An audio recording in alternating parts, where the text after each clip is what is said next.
Assalomu alaykum, Avtoremontus kanali obunachilari. Sizlar bilan bugun mana Malibu bir avtomobilimiz mahaviy sinib ketish holatlari bilan kelgan. Xudo xolasa buni chiroyli qilib bartaraf qilib beramiz.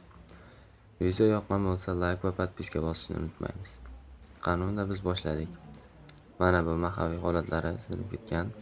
Buni sabablaridan biri stator premo qo'shilib qolganligi sababli mahaviyni shunday achinarli holatlarga olib kelgan. Xudo xolasa yangi mahaviyni ham qo'yib oldik. Hozir sizlarga ko'rsatib o'tamiz. Mana bu korobkalari. Mana mahaviy qismlari yangi qo'yib oldik, xudo xolasa. Endi bu korobkani ichlari ziyon yetmaganligiga ishonch hosil qilish uchun ichini ochib ko'rdik. Xudo xolasa ichlari chiroyli, tiniq holatda turibdi. Mana ichlari yaxshi holatda, ishlariga ziyon yetmagan. Hop, mana bu plastmassalar ozgina singan. Maslining nasoslari yaxshi, tiniq holatda turibdi. Filtrlari to'lib qolgan ekan. Xudo xolasa bir yo'la filtrlarni almashtirib o'tkazamiz.